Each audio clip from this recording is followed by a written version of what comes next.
in candlelit workshops across Renaissance Italy, while other men pursued wealth or power or salvation. Leonardo da Vinci pursued the impossible. He wanted to fly. Not metaphorically, not spiritually, actually fly. Picture him standing in a Tuscan field, neck craned upward, watching a kite soar on invisible currents. He spent decades on this obsession, 35,000 words, 500 sketches. And here's the strangest part. He came remarkably close to succeeding. This is the story of a man who looked at birds and saw blueprints, who studied air itself as if it were a material to be sculpted, and whose flying machine designs would not be surpassed for 400 years. It is also the story of what happens when genius arrives too early, when vision outpaces the materials and methods available to realize it. But Leonardo's aerial dreams were just one branch of a mechanical imagination that spanned from robots to automobiles, from ball bearings to the first continuously variable transmission. Many of these inventions were built.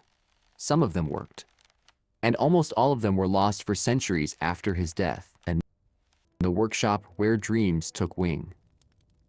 Milan in the 1480s was a city of ambition and brutality, ruled by Ludovico Sforza, a man who had poisoned his way to power and now sought to legitimize his reign through culture and spectacle. Leonardo arrived in his early 30s, carrying with him a letter of introduction that barely mentioned his artistic abilities. Instead, he offered himself as a military engineer, promising portable bridges, siege weapons, and armored vehicles. Have you ever wondered why a painter would lead with engineering credentials? The answer reveals something essential about Leonardo's mind. For him, there was no boundary between art and science, between the beautiful and the functional. A war machine and a Madonna were simply different expressions of the same underlying understanding of how the world worked. Sforza gave Leonardo a workshop. It was here, amid the smell of wood shavings and hot metal, that the flying machine dreams began to take concrete form.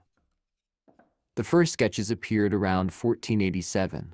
Leonardo was studying birds with an intensity that bordered on obsession. He watched them take off and land. He observed how they adjusted their wings in wind. He noted the relationship between wing size and body weight. "A bird is an instrument working according to mathematical law," he wrote.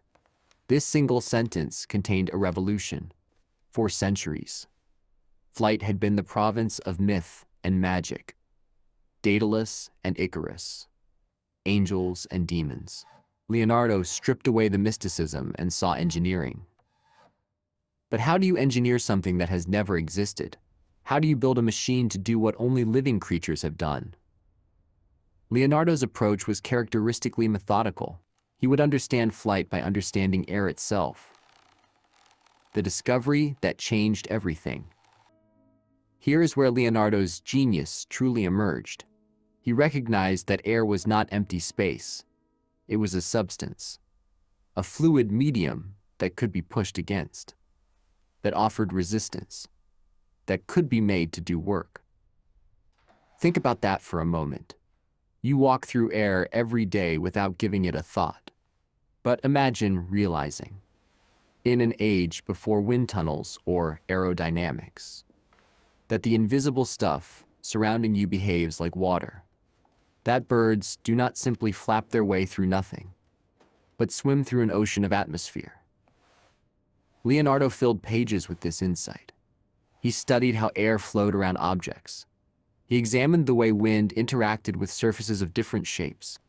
He was discovering principles that would not be formally codified until centuries later. As much force is exerted by the object against the air as by the air against the object, he wrote. Does that statement sound familiar? It should. Leonardo had independently arrived at what Newton would later formalize as the third law of motion, more than 200 years before Newton was born. This understanding of air as a working medium would drive all of Leonardo's flying machine designs.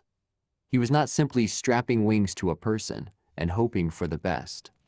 He was engineering interactions between surfaces and fluid. The notebooks from this period reveal a mind operating at extraordinary speed. Page after page filled with observations about air pressure, wind resistance, lift coefficients expressed in Renaissance terminology. He was inventing the science of aerodynamics before the word existed. What would modern aerospace engineers make of these pages? Many have studied them. Their conclusion is unanimous. Leonardo understood principles that their own discipline would not formally articulate until the 19th century. The aerial screw, ancestor of the helicopter. Among the most famous of Leonardo's flying machine sketches is a device that looks startlingly like a helicopter. Created around 1489. It shows a spiral surface mounted on a central shaft, designed to spin and compress the air beneath it, lifting the entire apparatus into the sky. Leonardo described it in precise terms. If this instrument made with a screw be well made, that is to say, made of linen of which the pores are stopped up with starch, and be turned swiftly, the said screw will make it spiral in the air, and it will rise high. The design called for a platform approximately 4 meters in diameter. The spiral surface would be made of linen stretched over a light wooden frame, then treated with starch to make it airtight. 4 operators would stand on the platform, pushing bars to spin the central shaft. Would it have worked? Almost certainly not. Human muscle power cannot generate the sustained rotational speed needed to create sufficient lift. The materials of the 15th century could not produce a structure both light enough and strong enough. And Leonardo had not yet grasped the complexities of torque and counter-rotation that would plague early helicopter designs. But here is what matters. The underlying principle was sound. Compress air downward, and an equal force pushes upward. This is exactly how modern helicopters work. 450 years later, a young Russian immigrant named Igor Sikorsky would credit Leonardo's aerial screw as inspiration for his pioneering helicopter designs. Sikorsky kept a reproduction of Leonardo's sketch in his office. When asked about the origins of the helicopter, he pointed to that 500-year-old drawing. The idea of a helicopter was born in Leonardo's magnificent brain, Sikorsky said. Can you imagine Leonardo's reaction to seeing a modern helicopter? To knowing that his impossible dream had become so commonplace that news crews used them to report on traffic. The connection between Leonardo and Sikorsky spans half a millennium. Yet the conceptual thread remains unbroken. A spinning surface, compressed air, vertical lift. The execution changed beyond recognition, but the core insight never did. The ornithopter, flapping toward freedom. While the aerial screw captured popular imagination, Leonardo devoted far more attention to ornithopters, machines that would fly by flapping wings like a bird. This approach made intuitive sense. Birds flew by flapping, therefore. Machines should fly by flapping. Leonardo's ornithopter designs evolved dramatically over the years. Early versions showed a pilot lying prone in a cradle, working hand and foot cranks to power massive wings. Later designs placed the pilot upright. Some versions featured bat-like membrane wings. Others showed feathered surfaces. The most ambitious design called for wings spanning 33 feet, constructed from pine spars covered in taffeta silk, with raw silk thread for tendons and leather for joints. Leonardo specified materials with an engineer's precision. He understood that every ounce mattered. The pilot would operate the machine through a complex system of levers and pulleys. Pushing with the feet would power the downstroke. Pulling with the hands would control the upstroke.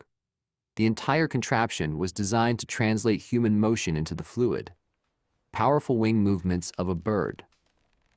You can picture Leonardo in his workshop, manipulating small models, testing joint movements, calculating the force required to move air. His notebooks show wings in dozens of configurations. He sketched mechanisms for retracting and extending wing surfaces. He designed joints that would flex like living tissue. Did any of these designs fly? Almost certainly not as intended. Human physiology simply cannot generate the power-to-weight ratio of birds. A pigeon generates approximately 15 times more power per pound of body weight than a human can produce. Leonardo's pilots would have exhausted themselves trying to achieve liftoff. But Leonardo was beginning to sense this limitation. His later designs show a shift in thinking. Rather than pure muscle power, he began exploring springs and clockwork mechanisms to store and release energy. He was moving toward the insight that would eventually enable powered flight, external power sources. The ornithopter notebooks contain another revelation that modern engineers find remarkable. Leonardo designed control surfaces. He understood that flight required not just lift, but also steering. His wings included mechanisms for changing shape mid-flight, for adjusting angle of attack, for banking and turning. What if he had access to lightweight motors? What if aluminum and carbon fiber had existed in 15th century Milan? The designs might have flown. The principles were sound. Only the materials were wrong. The Codex on the Flight of Birds. Around 1505, Leonardo compiled his most focused study of flight into a small notebook now known as the Codex on the Flight of Birds. Just 18 folios. It represents perhaps the most concentrated expression of his aerial obsession. By this point, Leonardo had spent nearly 2 decades thinking about flight. He had filled earlier notebooks with scattered observations and mechanical designs. Now he was ready to synthesize everything he had learned into a coherent theory. Here, Leonardo moved beyond mechanical design into pure aerodynamics. He studied how birds soared without flapping. He analyzed the way they used rising currents of warm air to gain altitude. He examined the subtle movements of wingtips and tail feathers that provided stability and control. The Codex reveals a mind grappling with problems that would not be formally solved for centuries. How does a curved surface generate more lift than a flat one? Why do birds tilt their wings during turns? What determines the optimal ratio between wing area and body weight? Leonardo did not have modern terminology to describe these phenomena, but he observed them with extraordinary precision and developed intuitive understanding that anticipated formal aerodynamics by hundreds of years. The great bird will take its first flight upon the back of the great swan, Leonardo wrote cryptically, filling the whole world with amazement and filling all records with its fame. And it will bring eternal glory to the nest where it was born. What did this prophecy mean? Scholars have long debated. Some believe Leonardo planned an actual flight attempt from Monte Cesare, a hill near Florence whose name means Swan Mountain. Others see it as metaphorical, a prediction that his ideas would eventually soar. What we know is that by this period, Leonardo had developed an understanding of flight that was astonishingly sophisticated. He recognized the importance of the center of gravity. He understood how wing shape affected lift. He had identified the phenomenon we now call turbulence. He also made a crucial observation about gliding. Birds did not always flap. Sometimes they simply rode the wind, making minute adjustments to maintain altitude and direction. Could a machine do the same? Leonardo's glider design suggests he thought so, stripped of the complex flapping mechanisms. These simpler craft featured fixed or semi-flexible wings and a pilot who would shift body weight to control direction. They look remarkably like the hang gliders that would finally achieve sustained flight in the 20th century. The Codex also contains Leonardo's most detailed studies of bird anatomy. He dissected wings. He examined the structure of feathers. He mapped the muscles that powered flight. This was scientific investigation of the highest order, conducted 3 centuries before biology became a formal discipline. How many birds did Leonardo study? How many hours did he spend watching, sketching, measuring? The notebooks suggest thousands, perhaps tens of thousands. an entire lifetime devoted to understanding how nature had solved the problem of flight. Testing the dreams. Did Leonardo ever actually test his flying machines? Evidence suggests that someone did. In a notebook entry, Leonardo mentions that his associate, likely a young man named Tommaso Massini, who worked in his workshop, attempted a flight and broke his leg. The exact circumstances remain unclear. Was this a full-scale ornithopter, a glider test, a simple leap from a height with improvised wings? What we can say is that Leonardo took the dangers seriously. He included detailed notes on safety measures. He suggested testing over water to cushion potential falls. He designed landing gear to absorb impact. Think about what this means. 5 centuries before the Wright Brothers, someone was conducting flight tests based on Leonardo's designs. The attempt failed, but the attempt was made. This was not idle sketching. This was active engineering, pushing against the boundaries of the possible. Why didn't Leonardo push further? Why didn't he establish a systematic flight test program? Several factors likely intervened. His patrons wanted paintings and pageants, not failed flying experiments. The materials and manufacturing precision of the 15th century could not produce structures both light enough and reliable enough. And Leonardo himself may have recognized that some fundamental barrier remained unbroken. Human flight would require either much stronger materials or external power sources.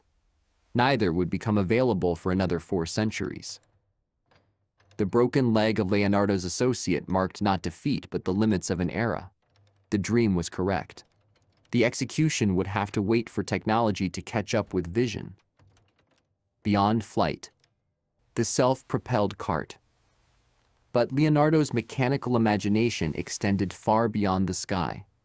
While dreaming of flight, he was simultaneously designing machines that would transform transportation on the ground.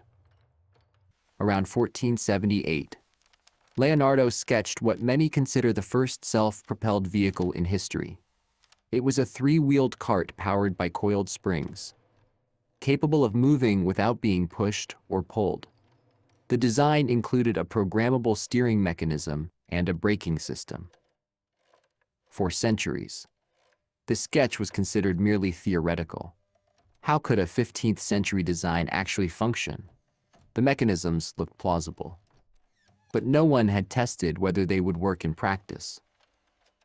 Then, in 2004, a team of Italian engineers built Leonardo's cart from his original specifications.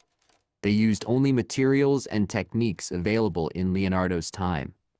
No modern motors, no electronic controls, just wood, metal, and springs. The cart worked. It drove forward on its own power. The steering mechanism functioned. The brake stopped it. Let that sink in for a moment. Leonardo da Vinci, in the 1470s, designed a working automobile. More than 400 years before Carl Benz. More than 400 years before Henry Ford. A self-propelled vehicle sat in his notebooks, waiting to be built. Why wasn't it built in his lifetime? Why didn't Renaissance cities fill with Leonardo's automobiles? The answers are complex. Leonardo kept his designs largely secret, fearing theft or misuse.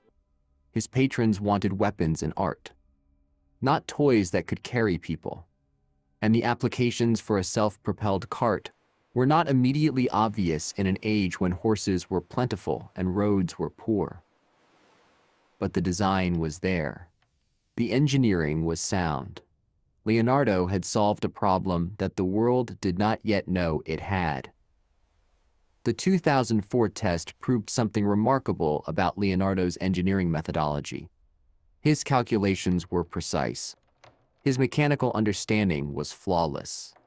What he designed on paper actually worked when built. This was not theoretical dreaming.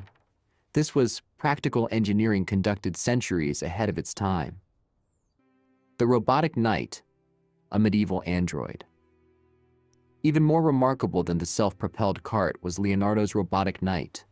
Designed around 1495, it was an armored figure capable of sitting, standing, raising its visor, and moving its arms. Leonardo intended it for one of Ludovico Sforza's elaborate court entertainments. Unlike many of Leonardo's designs, we have evidence that the robotic knight was actually constructed and demonstrated. Contemporary accounts describe mechanical marvels at Sforza's court, though the specific details are frustratingly vague. Modern roboticist Mark Rosheim built a recreation based on Leonardo's drawings. It worked. The mechanisms Leonardo designed 500 years ago produced smooth, lifelike movement. The cable and pulley systems that drove the limbs anticipated approaches still used in robotics today. Can you imagine the reaction of a 15th century audience? Watching a metal figure stand and move on its own must have seemed like witchcraft or divine intervention. Leonardo had created something that blurred the line between mechanism and life. This was not his only automaton.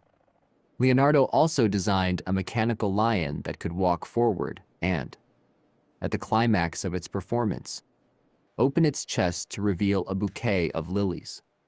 The lion was built for celebrations honoring the French king and apparently functioned as designed. Contemporary accounts describe guests gasping as the mechanical beast padded across the floor, when its chest opened to reveal flowers. The symbolism was unmistakable. France and Florence united in harmony, expressed through engineering genius. What other automata might Leonardo have created? His notebooks hint at designs we may never fully reconstruct. Mechanical birds, moving mannequins, devices that blurred the boundary between art and engineering in ways that would not be matched for centuries. The invisible inventions.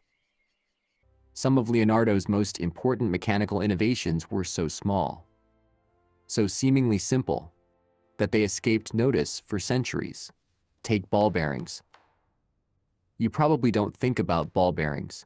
They're in your car's wheels, your bicycle's pedals, your computer's hard drive, your smartphone's vibration motor. They're everywhere, reducing friction and enabling smooth rotation. Leonardo invented them, or, more precisely, he documented the concept centuries before anyone else. His sketches show spherical balls arranged between rotating surfaces, distributing load and reducing wear. The principle is identical to modern ball bearings. The next time you pick up your phone, remember that the vibration motor inside relies on technology Leonardo understood 500 years ago. That tiny mechanical buzz connecting you to notifications and calls traces its engineering lineage to a Renaissance workshop in Milan. How many other inventions hide in his notebooks? How many concepts that we consider modern were actually conceived in a Renaissance workshop? Leonardo also designed what appears to be the first continuously variable transmission. This mechanism allows an engine's power to be transmitted to wheels at any ratio, rather than being limited to fixed gears. Modern cars use CVTs to improve fuel efficiency. Leonardo sketched the concept 500 years ago. He invented the exploded view diagram, that way of drawing machines with their parts separated and arranged to show how they fit together. Before Leonardo, no one had thought to visualize mechanical systems this way. Now every assembly manual and technical document uses his technique. Have you ever opened an instruction manual and seen a device drawn with its components floating apart, showing how they connect? You were looking at Leonardo's invention. That visualization technique revolutionized engineering communication in ways that no one credits him for. He designed concentrated solar power systems, using mirrors to focus sunlight for heating. He sketched diving suits and underwater breathing apparatus. He drew designs for machine guns, armored vehicles, and siege towers. The scope is almost incomprehensible. One man, working with pen and paper and observation, anticipated inventions that would define the modern world. His notebooks contain sketches of tanks, of submarines, of calculating machines. Each page reveals another moment of insight, another leap across centuries of technological development, and nearly all of it remained hidden, undeveloped, unexploited for generations after his death. The problem of power. Throughout Leonardo's mechanical work, one limitation appears again and again: the problem of power sources. His flying machines required more sustained energy than human muscles could provide. His self-propelled cart used springs that would exhaust after short distances. His automata depended on hidden operators or pre-wound mechanisms. Leonardo understood this limitation clearly. He experimented with various solutions. He studied water power. He examined wind mechanisms. He investigated stored energy in springs and falling weights. But the breakthrough eluded him. Steam power would not be practical for 2 centuries. Internal combustion lay even further in the future. Electricity was not understood as a power source. What might Leonardo have accomplished with a simple electric motor? The question haunts any study of his mechanical work. His designs were limited not by imagination, but by the energy sources available to power them. This is perhaps the cruelest irony of Leonardo's career. He could envision machines that worked. He could calculate the forces required. He could design mechanisms of extraordinary sophistication. But he could not create the engines to drive them. The flying machines failed not because the aerodynamics were wrong, but because human muscle power was insufficient. The self-propelled cart worked only for limited distances because springs could not store enough energy. The automata required constant rewinding because no continuous power source existed. Leonardo was a designer trapped in an age without engines. His visions reached into our era, but his tools remained firmly in his own. The tragedy of the scattered notebooks. Leonardo da Vinci died on May 2nd, 1519, at the Château of Clou in France, where he had spent his final years under the patronage of King Francis I. He was 67 years old. What happened to his notebooks defines one of history's great intellectual tragedies. Leonardo left his manuscripts to his assistant and companion Francesco Melzi for decades. Melzi carefully preserved them, understanding their value even if he could not fully comprehend their contents. But when Melzi died, his heirs did not share his reverence. The collection was broken apart. Notebooks were given away, sold, or simply lost. Some ended up with wealthy collectors who prized them as curiosities. Others disappeared entirely, their contents unknown and potentially lost forever. Think about what this means. Leonardo's flying machine designs, his automata, his insights into aerodynamics and mechanics, were scattered across Europe like leaves in a wind. No one gathered them systematically. No one attempted to build on his work. Of the approximately 13,000 pages Leonardo produced, only about 7,000 survive today. Half of his life's work has vanished. What secrets did those lost pages contain? What inventions were described in notebooks that ended up in fireplaces or landfills? The surviving manuscripts did not receive serious scholarly attention until the 19th century. By then, the Industrial Revolution was well underway. Steam engines powered factories, trains crossed continents, and scholars began discovering that a Renaissance artist had anticipated many of these developments 400 years earlier. The scattered notebooks represent one of history's greatest intellectual losses, a unified body of engineering knowledge, developed over a lifetime of brilliant observation, fragmented and dispersed. The world had to reinvent what Leonardo had already discovered. For centuries, these notebooks passed through private collections, occasionally surfacing for study, but never receiving the systematic attention they deserved. Wealthy collectors prized them as curiosities. Art historians examined the drawings, but the engineering content remained largely unexamined. It was not until the late 19th and early 20th centuries that scholars began to recognize what the notebooks contained. Here was a complete theory of aerodynamics. Here were working designs for automobiles and robots.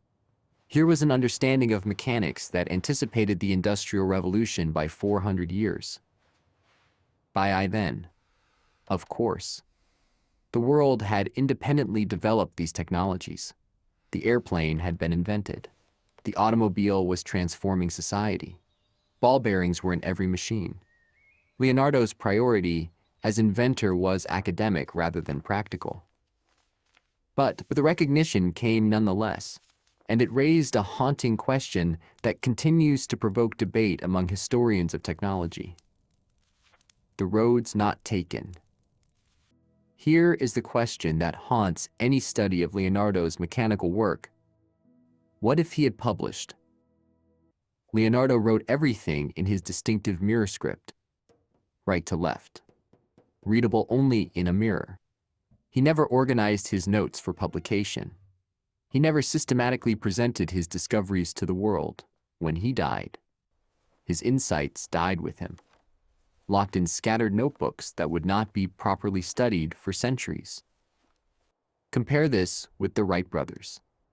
400 years later, when Wilbur and Orville achieved powered flight at Kitty Hawk in 1903, they documented everything. They published papers. They obtained patents. They demonstrated publicly. Within years, aviation had transformed from dream to industry. What if Leonardo had done the same? What if he had written treatises on aerodynamics, published his mechanical designs, established workshops to build and test his inventions? The materials to achieve powered flight did not exist in his time, but the understanding might have advanced centuries earlier. Engineers might have built on Leonardo's work rather than rediscovering his principles from scratch. The scientific revolution might have begun earlier. The Industrial Revolution might have arrived sooner. This is pure speculation, of course. History does not allow controlled experiments. But the question illuminates something important about how progress happens. Genius is not enough. Ideas must be shared, tested, refined by communities of practitioners.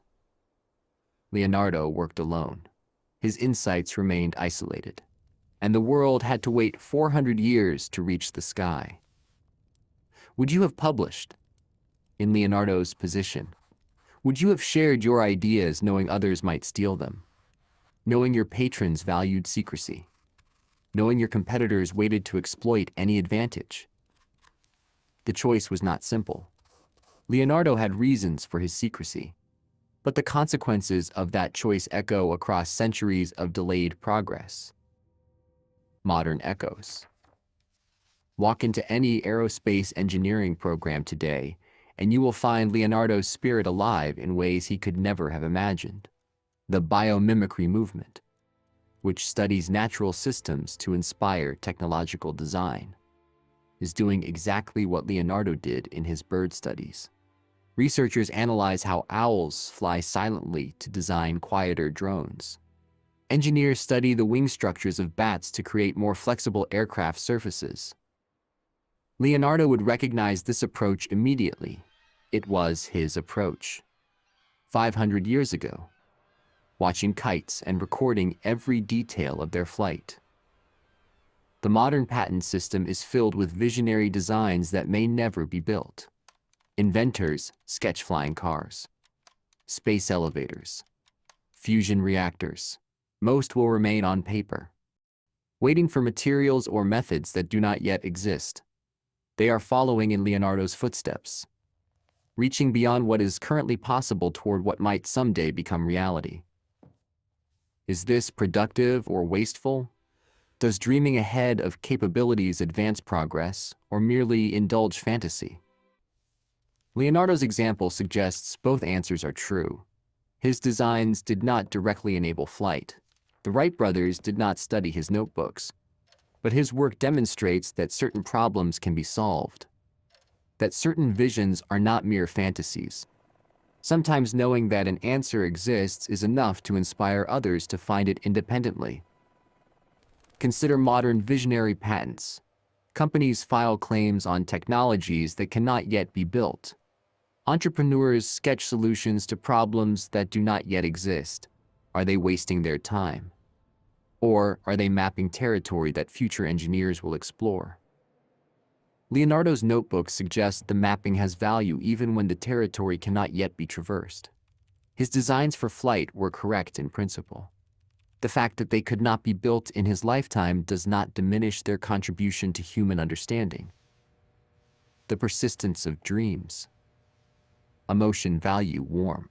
Igor Sikorsky kept Leonardo's aerial screw sketch in his office for a reason. It was not a technical reference. The design would not help him solve the specific engineering problems of helicopter development. But it was a reminder that the dream of vertical flight was not new, that he stood in a tradition stretching back centuries. The idea of a direct lift aircraft was born in the 15th century, Sikorsky wrote. The aeronautical work of Leonardo da Vinci established the fact that man could reason about flying. That phrase deserves attention. Man could reason about flying. Before Leonardo, flight was magic or divine gift. After Leonardo, it was engineering.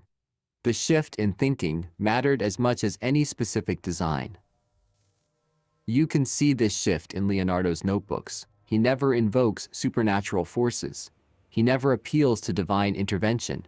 He simply observes, measures, calculates, and designs. If humans could understand how birds flew, humans could build machines that flew.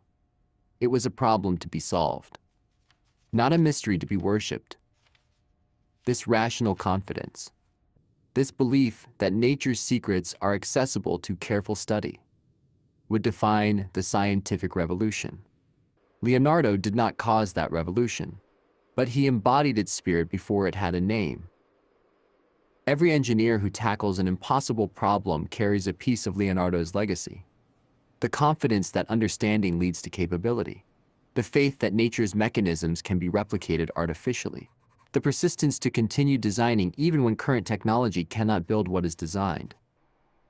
The unfinished journey. Leonardo never flew. His ornithopters never achieved sustained flight. His aerial screw never lifted off the ground, by any conventional measure. His flying machine project was a failure. But consider what he accomplished. He established that air is a fluid medium that can be manipulated for lift. He identified principles of aerodynamics that would not be formally codified for centuries. He designed mechanisms for wing articulation, control surfaces, and landing gear. He conducted or inspired actual flight tests. He created a vision of human flight that was not magical but mechanical, and he demonstrated that such a vision could be pursued systematically through observation and design and testing. Emotion value warm. 400 years later, on a beach in North Carolina, two bicycle mechanics achieved what Leonardo had dreamed. Their success built on insights from countless researchers, only some of whom had ever seen Leonardo's notebooks. But they were all working on the same problem Leonardo had identified: how to engineer an interaction between a surface and the air. Would Leonardo have celebrated the Wright brothers' achievement? Almost certainly. He pursued flight not for glory, but for understanding. He wanted to know how birds flew. He wanted to build machines that could do the same. The fact that others eventually succeeded would have delighted him. The journey from Leonardo's workshop to Kitty Hawk took 4 centuries. It required advances in metallurgy, power sources, and manufacturing precision that Leonardo could not have imagined. But it began with his fundamental insight: flight is engineering, not magic.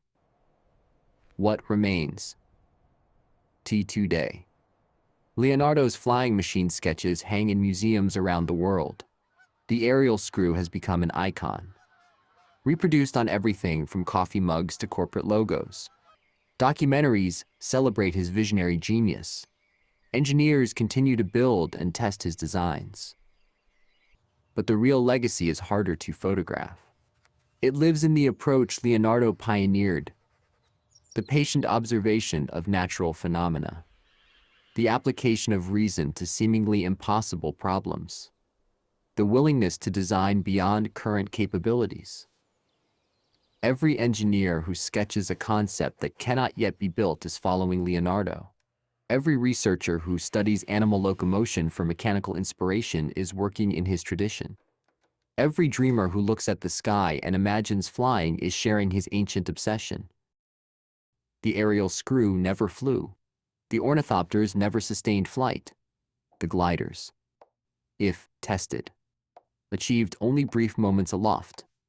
By the standards of practical aviation, Leonardo failed completely. But he taught us how to dream with precision. He showed that the impossible could be approached systematically. He demonstrated that even if we cannot reach a goal in our lifetime, we can map the path for those who come after. The bug-rat bird did eventually take flight. It just took 400 years and countless dreamers, each building on insights from those who came before. That is perhaps Leonardo's greatest invention, a method for pursuing the impossible, one careful observation at a time. His flying machines never flew, but his approach to dreaming has carried humanity to the moon and beyond. What impossible dreams are you pursuing? What observations are you making? What designs are you sketching that might not be built for centuries? Leonardo would understand. He spent decades filling notebooks with machines that could not be built, problems that could not be solved, visions that could not be realized, not because he was foolish or deluded, but because he understood that progress requires reaching beyond the possible. The aerial screw still spins in imagination. The ornithopter wings still flex in dreams. And somewhere, in workshops and laboratories and garages around the world, Leonardo's heirs are still reaching for the sky. They always will be. The final flight. The dream of flight was never really about getting off the ground. It was about refusing to accept that the ground was all there was. Leonardo understood this 500 years ago, watching birds from a Tuscan hillside, filling pages with impossible machines. He never flew, but he never stopped reaching. And that reaching changed everything. Consider where we stand today. Commercial jets carry millions of passengers annually. Military aircraft break the sound barrier routinely. Drones deliver packages and photograph weddings. Space stations orbit Earth while rockets land on ocean platforms. All of this traces back, in spirit if not in direct lineage, to a man who watched birds and asked why humans could not do the same. Leonardo's aerial obsession consumed decades of his life. It produced thousands of pages of notes and drawings. It resulted in no successful flights during his lifetime, by any practical measure. It was a failure. Yet here we are, 5 centuries later, surrounded by his dream made real. The flying machines that fill our skies operate on principles he identified. The helicopters that hover over our cities descend conceptually from his aerial screw. The gliders that soar over mountains use the aerodynamic understanding he pioneered. The connection is not direct. The Wright brothers did not copy Leonardo's designs. Modern aerospace engineers do not consult his notebooks for technical guidance. But they work within a tradition of systematic observation and rational design that Leonardo exemplified before anyone else. He showed that flight could be understood. That understanding led, eventually, to achievement. What problems seem impossible today? What dreams remain beyond current technological reach?